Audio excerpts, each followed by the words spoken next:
Nandito kami ngayon ni Boss Madam sa Goa at may nadaanan kami. Yan. Yan ang naano namin. Per Delicious Food and Beverage House. And ayan na. Order na si Boss Madam.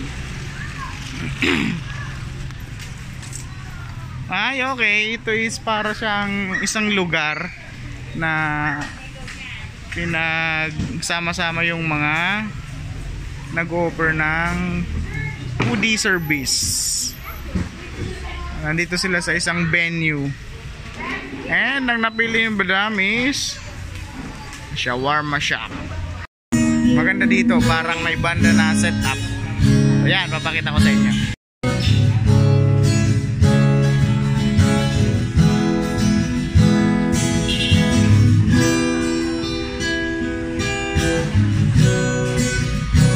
Si Boss Madam